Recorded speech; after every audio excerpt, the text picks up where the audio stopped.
பாவத்திலிருந்து ஆண்டவர் உன்னை விடுவிக்க விரும்புகிறார். யோவான் சுவிசேஷம் 8:36 அந்த வார்த்தை இப்படி சொல்கிறது, அன்பானவர்களே, குமாரனிடத்திலே விசுவாசிக்கிறவன் நித்திய ஜீவனை உடையவனாயிருப்பான். விசுவாசியாதவனோ ஜீவனை காண்பதில்லை, தேவனுடைய கோபம் அவன் மேல் நிலை இருக்கும். இந்த பாரம்பரியங்கள், பழக்க வழக்கங்கள், சம்பிரதாயங்கள் வேண்டாம். God wants to release. இதிலெல்லாம் உனக்கு விடுதலை இல்லையோ அதெல்லாவற்றையும் உன்னை விடுவிக்க விரும்புகிறார். தேவன் பயன்படுத்தப்பட வேண்டுமானால் you must be a man of release. ஒருவேளை யாருக்கு தெரியாது உனக்குள் இருக்கிற பாவம், நீ சிக்கி இருக்கிற அந்தரங்கம், ஏதோ ஒன்று உன்னை வாட்டி வதைக்கிறது. அன்பார்களே, தேவன் உங்களை பயன்படுத்த விரும்பினால் திருமறை சொல்கிறது you should be released. ஒரு சின்ன ஜெபம் பண்ணுவீங்களா?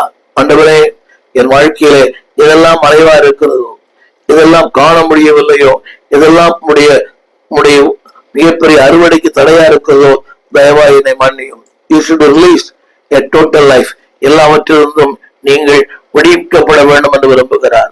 திரும்ப சொல்லுகிறேன், நீ ஆண்டவரிடத்திலே அதை கொடுக்கும் போது திருப்பி நூறத்திலே தருவார். ஒரு பக்தர் அப்படி சொல்லுகிறார், ஆண்டவருக்கு என்ன கொடுக்கிறாயோ திருப்பி உனக்கே தருவார். சவுலடியான் தசுபடத்திலே தனக்குரிய எல்லாம் தந்தான், விளைவு தேவனுக்கு திரும்பி தந்தார். எனவே அன்பான இரண்டாவது குறிப்பு it should released. மூன்றாவது குறிப்பு it should ruled. அந்த கழுவை தேவனால் ஆளப்பட வேண்டும். ஒரு சின்ன கேள்வி, திருச்சபைக்கு போகிறீங்க, வேதம் வாசிக்கிறீங்க, சத்தியம் பேசுறீங்க, are you ruled by the Spirit of God? தேவனுடைய ஆவியினாலே நடத்தப்படுகிறீர்களா?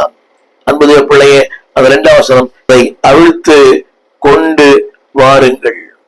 மூன்றாம் வசனம், கேட்டால் இது ஆண்டவருக்கு வேண்டும் என்று சொல்லுங்கள். It should be ruled by the Lord. ஆவியானவர் உங்களை ஆளுகை செய்கிற ஒரு நபராக இருக்க வேண்டும். வேதம் அடிக்கடி சொல்லுகிறது, நீங்களும் நானும் தேவனால் ஆளப்பட வேண்டும் என்று விரும்புகிறார். இதுதான் சங்கீதம் 8:6 எழுதப்பட்டிருக்கிறது. அன்பார்களே, உம்முடைய கரத்தின் கிரியைகள் மேல் அவனுக்கு ஆளுகை தந்தீர், சகலத்தையும் அவனுடைய பாதங்களை கீழ்ப்படுத்தினீர். 8ஆம் வசனத்திலே கீழ்ப்படுத்தினீர். அப்படியானால் தேவன் சொல்லுகிறார், நீ தேவனால் ஆளப்பட வேண்டும் என்று விரும்புகிறார். நீர் அவனுக்கு ஆளுகையை தந்தீர், அதே வழியில எல்லாவற்றையும் அவனுடைய பாதங்களை கீழ்ப்படுத்தி இருக்கிறார். 2 காரியங்கள். நீங்கள் தேவனால் ஆளப்படுறீங்களா? சுயம் அறிவு, சுய சித்தம், சுய நோக்கம் நெவர். அன்பார்களே, தேவனால் ஆளப்பட வேண்டுமானால் ரோமர் 12:2 அந்த வாக்கு சொல்கிறது, சரீரங்களை பரிசுத்தமும் தேவனுக்கு பிரியமான ஜீவ பலியாக